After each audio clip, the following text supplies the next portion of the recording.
Hey friend, Graham here from therecordingrevolution.com, and today I'm going to tell you the truth about why your recordings and mixes suck.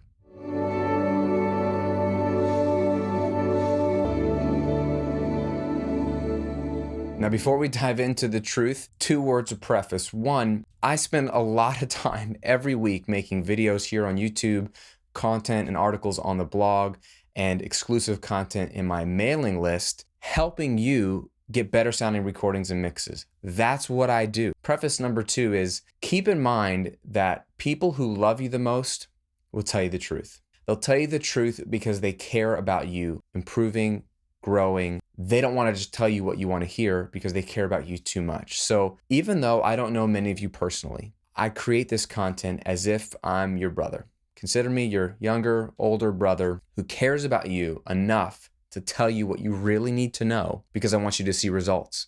Okay, I want you to get better. If you don't get better, then my site is pointless. So keep those 2 things in mind as we dive into today's topic. Now, not only am I going to tell you the truth about why your recordings and mixes suck, but I want to give you just two very simple tactics and ideas and strategies you can use to get better recordings and mixes in light of this truth. Okay, so I'm not just going to be negative Nancy today. There is a point.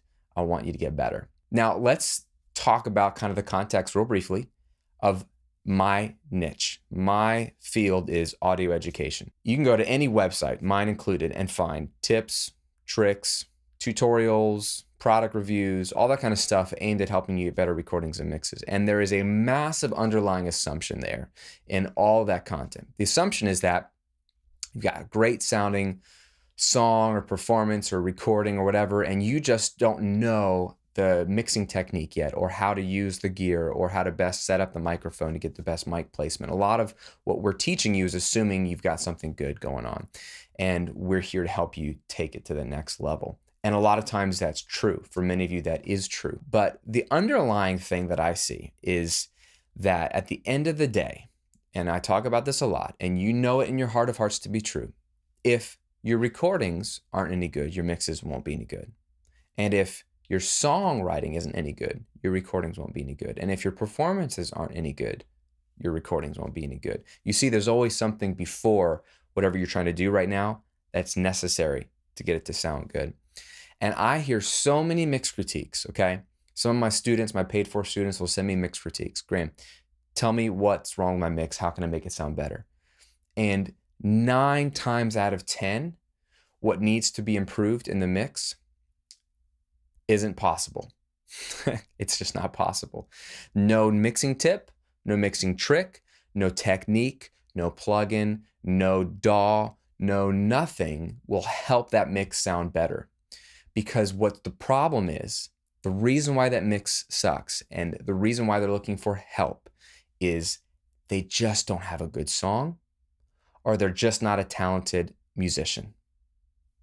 So the truth about why your recordings and mixes probably don't sound the way you want them to sound is that you may not be good enough yet. And I hate to break it to you, but this is the truth, and we know it, but no one's talking about it enough. I allude to it all the time, but I wanted to dedicate this one video to this topic to give you the brutal honesty so I can help you. If you are not a good singer, then your vocal recordings and mixes will never sound good.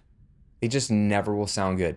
They will never sound like what you're comparing them to. You might have the best reference track, and I recommend reference tracks, but unless you have a good voice, or unless you've delivered a good vocal performance, there's nothing we can do to make that vocal sound awesome. It's just not going to be compelling. It can be in tune, it can be compressed well and EQ'd well, but if it's a horrible performance, it will always be horrible. We know this, but it's true because I get many mixes where the vocals, all I can really say is the vocal performance isn't good.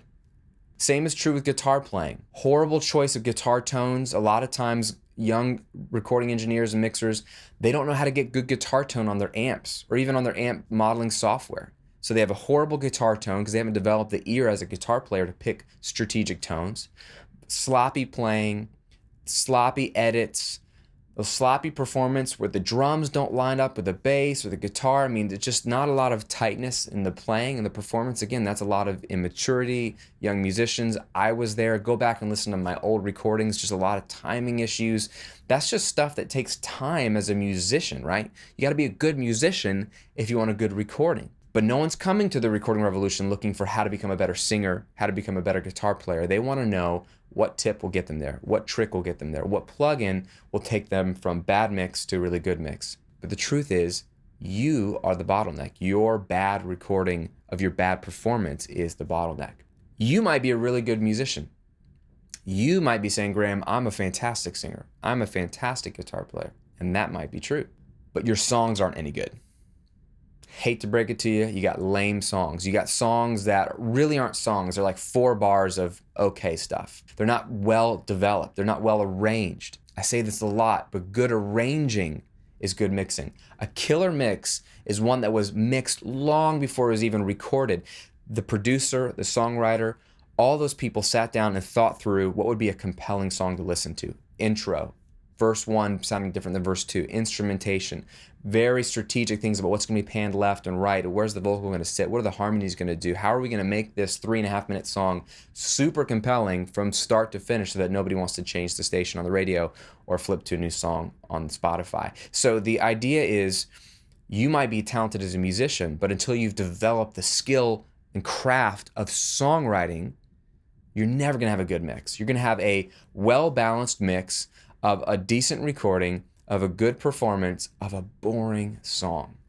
And that will never sound compelling. It'll never hit hard in the chorus. It'll never jump out on the bridge because it wasn't written that way. It was just written, or it's the same thing we've already heard. So there's usually 2 reasons why your recordings and mixes suck, and a lot of times it's either you as the performer, you're just not talented enough on that instrument, or you as the songwriter and arranger. It's just not a compelling song. It's not worth recording. And believe me, I'm speaking to myself here. There are so many times I want to record a new project. I just don't have any songs that are good enough to share. I've written songs, worked on them, was getting ready to record them until I just was finally honest with myself and said, this song sucks. And I hate to use that language, but that's the best word to describe. It's just a letdown. You just know it is not worth sharing with anybody. It might be performed well. I might be able to get a good recording of it, but it's forgettable. I'm giving you this truth because I want to give you 2 things to really consider. And please, I'm begging you to consider these 2 things to get better recordings and mixes. Number 1 is, if you are not really talented at a certain instrument that you are recording yourself, have the humility to be honest about that and find someone to collaborate with. For example, I'll listen to mixes from students where all the instrumentation is phenomenal, but the vocal performance is seriously lacking. If that's you, if you're just one of those guys or gals that can play everything, and I envy you because I can't, you're tracking the drums, you're tracking the bass and guitars and strings and keys and synths, but you're really not a great vocalist, don't shortchange yourself and your songs by singing them yourself. Find someone, a friend or someone online you can collaborate with who has a phenomenal voice, who probably can't write great songs or can't play other instruments than him or herself, and they're looking for great songs to sing on. Form a partnership.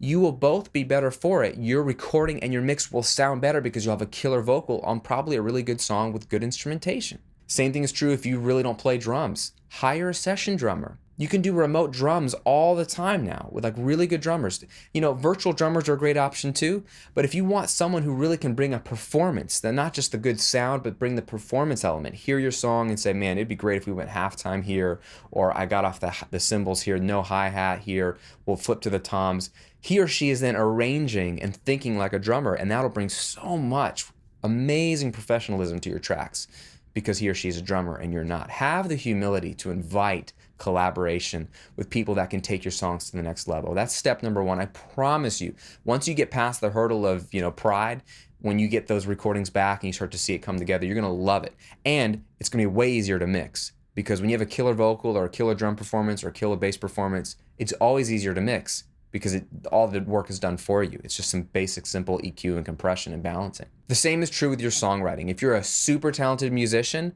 but you just don't have great songs, then find someone who is really gifted at songwriting and have the humility to collaborate. This was the way music was made for decades, okay?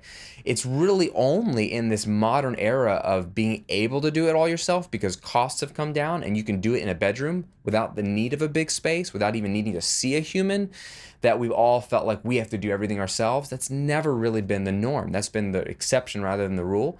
So for years, even now, there are professional songwriters that is their gift. That is what God made them to do, is to write songs. They understand cadence and melody and structure and arrangement, okay? But they may not play much. They may not be a killer vocalist. So why don't you match up with them?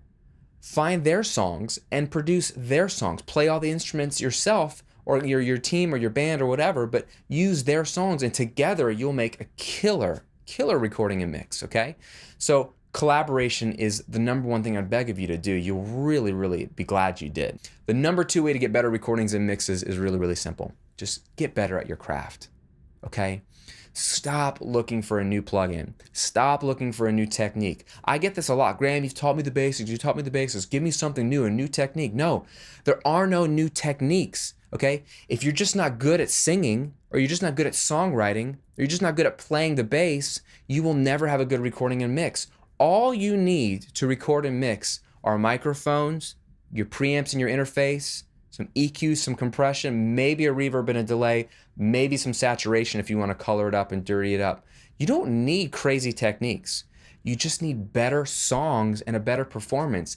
And trust me, if you're not good enough at those things yet, your stuff will sound horrible. I did a podcast with my buddy Joe where we played you some of our old material, stuff that I recorded and mixed 15 years ago of my own music, and my stuff was horrible because I wasn't a good singer, wasn't a good songwriter, wasn't a good arranger, wasn't good at playing lead guitar, all these other stuff. I programmed drums, I wasn't good at that.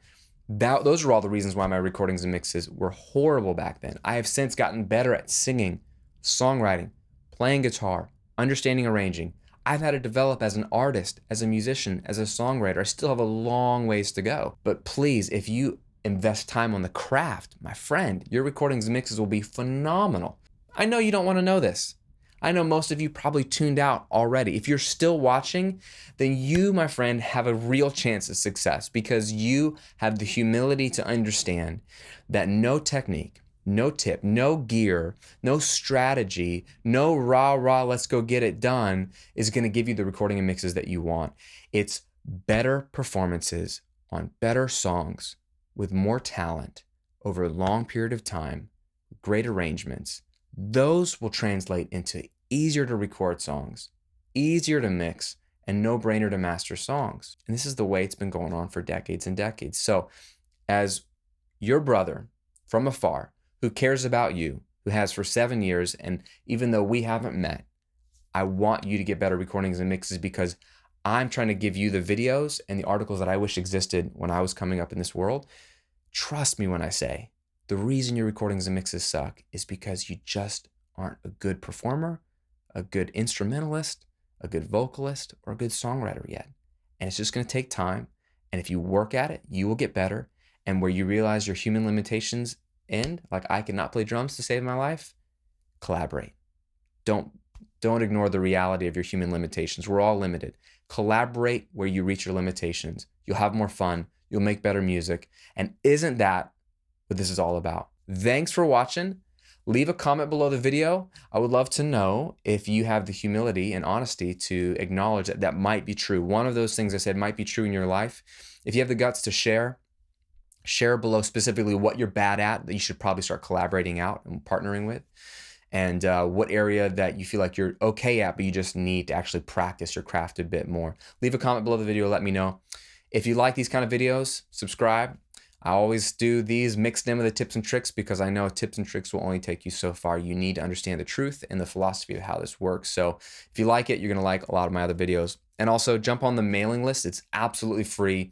You'll get a free video series on mixing as well as a free ebook on what the gear is that you need in the studio and how to record with it and maximize it, all for free. Plus I send bonus content every week to your inbox that I don't post anywhere else.